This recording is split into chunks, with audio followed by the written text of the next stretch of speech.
Hello everyone, आज हम start करेंगे क्लास 10 एक्सरसाइज 4.2 का क्वेश्चन नंबर 5।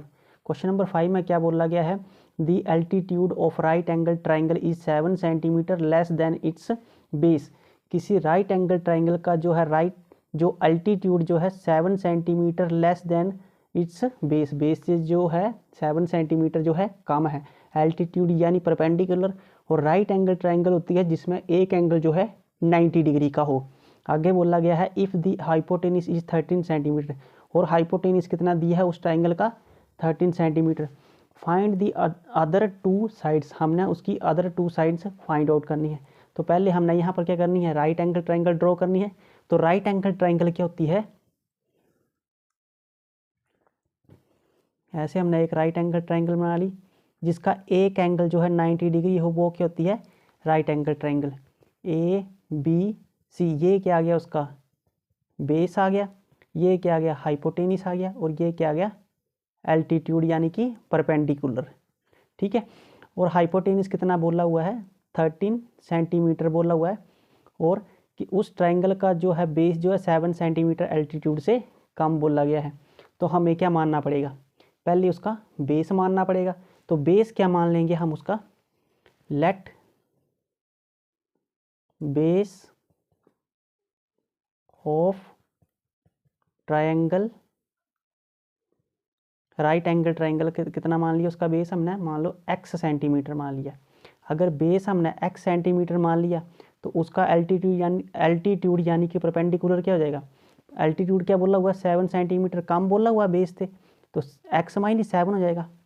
तो एल्टीट्यूड यानी कि परपेंडिकुलर कितना हो जाएगा? Altitude of right angle triangle कितना हो जाएगा हमारे पास? x minus 7 centimetre. ये हो गया उसका बेस। और हाइपोटेनियस कितना दिया हुआ हमारे पास? हाइपोटेनियस कितना दिया हुआ है? 13 सेंटीमीटर दिया हुआ है। अब हमने क्या लगाना है यहाँ पर? पाइथागोरस थ्योरम का फॉर्मूला। तो अकॉर्डिंग टू, यहाँ पर करेंगे हम according to Pythagoras theorem apply करेंगे यहाँ पर। पाइथागोरस थ्योरम क्या होती है? हाइपोटेनियस का square is equal to perpendicular यानी एल्टीट्यूड का स्क्वायर प्लस बेस का स्क्वायर। तो हाइपोटेनियस कितना हमारे पास? 13 सेंटीमीटर। तो यहाँ पर 13 का square is equal to perpendicular कितना हमारे पास? एल्टीट्यूड x माइनस 7, का स्क्वायर प्लस बेस कितना हमारे पास? x का स्क्वायर कर दिया। फॉर्मूले में हमने अप्लाई कर दिया। 13 का स्क्वायर कितना होता है? 169।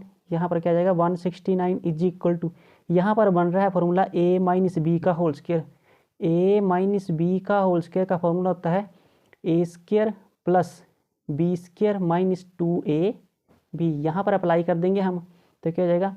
a square plus b square minus का 2 इंटू ए इंटू बी, और प्लस का एक्स स्क्वायर वैसे रहेगा यहाँ पर। ये आ गया। अब हमने इसको सॉल्व करना है। 169 इज इक्वल टू एक्स का स्क्वायर ही होगा, प्लस 7 का 49, इसका स्क्वायर कर दिया। 7 2 का 14x आ गया हमारे पास, और प्लस का एक्स स्क्वायर आ गया। अब यहाँ पर x square plus x square कितना होता है? 2x square. तो क्या बन गया हमारे पास? 169 is equal to 2x square minus का 14x और प्लस का 49, ये आ गया हमारे पास। अब 169 अपनी जगह शिफ्ट करेगा, उस साइड जाके किसका हो जाएगा? माइनस का हो जाएगा। तो 2x स्क्वायर अपनी जगह रहा, और माइनस का 14x भी अपनी जगह रहा, प्लस का 49 भी अपनी जगह रहा, और 169 जो है यहाँ से शिफ्ट होके इस साइड आ गया, तो किसका हो गया? माइनस का 169 इक्वल टू, यहाँ क्या बचा? इस साइड सिर्फ 0 बचा। अब हमने सॉल्व करना आगे। 2x स्क्वायर माइनस का 14x।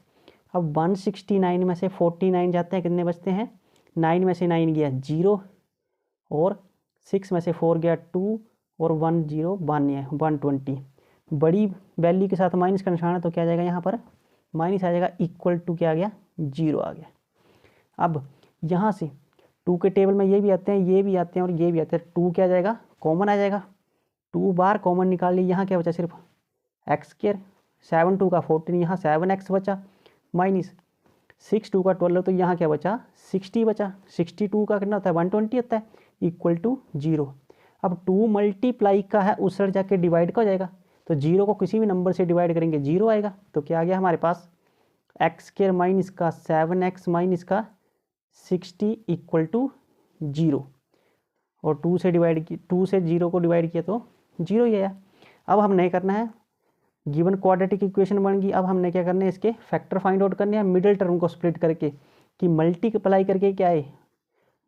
करके क्या आए हमारे पास माइनस का 60 आए, और प्लस करके क्या आए हमारे पास सम करके माइनस का 7 आए। ऐसे फैक्टर बनाने हैं। तो 12 5 का कितना होता है 60 होता है, और 12 में से 5 जाते हैं माइनस का 7। तो माइनस का 7 आए तो बड़ी वैल्यू के साथ क्या निशान होना चाहिए माइनस का 12, और प्लस का 5। 12 में से 5 जाते हैं 7, और बड़ी वैल्यू के साथ माइनस का निशान है तो माइनस आएगा।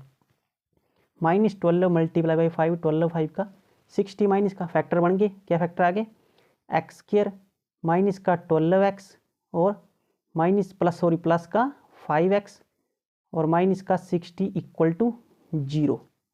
अब कॉमन निकाल लेना, इन दोनों में से कॉमन क्या आ रहा है x कॉमन आ रहा है, अंदर क्या बचा x माइनस का 12।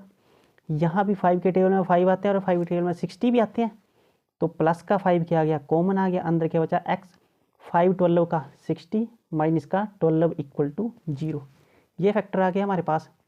अब ये टर्म क्या आ रही है हमारे पास सेम आ रही है, तो क्या आ गया x माइनस का 12 और एक आ गई x प्लस 5 इक्वल टू 0। अब दोनों को अलग अलग इक्वल टू 0 कर देना हमने। पहले कर देंगे x माइनस का 12 इक्वल टू 0, और x इज इक्वल टू कितना आ गया हमारे पास 12 आ गया, और x प्लस का 5 इक्वल टू 0, प्लस का 5 उस साइड जाके माइनस का हो जाएगा, x is equal to minus का 5।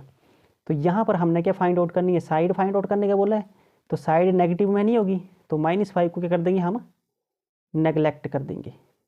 तो ये क्या हो जाएगी हमारे पास नेगलेक्ट। तो x की वैल्यू क्या आ गई हमारे पास 12, तो बेस क्या आ जाएगा हमारे पास x की जगह 12 आ जाएगा, और एल्टीट्यूड क्या जाएगा x में से 12 में से 7 जाते हैं 5। तो यहाँ लिख लेंगे हम base of right angle triangle